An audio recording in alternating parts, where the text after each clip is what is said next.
পার্বতী পাতায় হার হার হার মহাদেব মহাদেব মহাদেব। তো আগামী দিন কার্তিক পুজো। আমরা সবাই কার্তিক ঠাকুর সম্পর্কে জানি, তবুও আমি চেষ্টা করছি আরেকটু কিছু তুলে ধরার জন্য। শুনবেন, পাশে থাকবেন। Thank you. পৌরাণিক কাহিনী অনুযায়ী কার্তিক ঠাকুর হলেন ভগবান শিব এবং দেবী পার্বতীর পুত্র। তিনি তারকাসুর নামে এক মহাপরাক্রমশালী অসুরকে বধ করেছিলেন।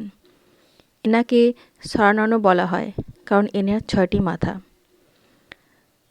কার্তিক দেবসেনাপতি নামেও পরিচিত।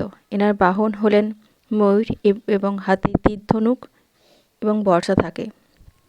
এনাকে সরানন বলা হয় কারণ জন্মের সময় 6 জন কৃত্তিকা দেবী এনাকে স্তন্যপান করিয়েছিলেন, আর মাতৃত্বের স্নেহে কার্তিক ঠাকুর 6টি রূপ ধারণ করেছিলেন।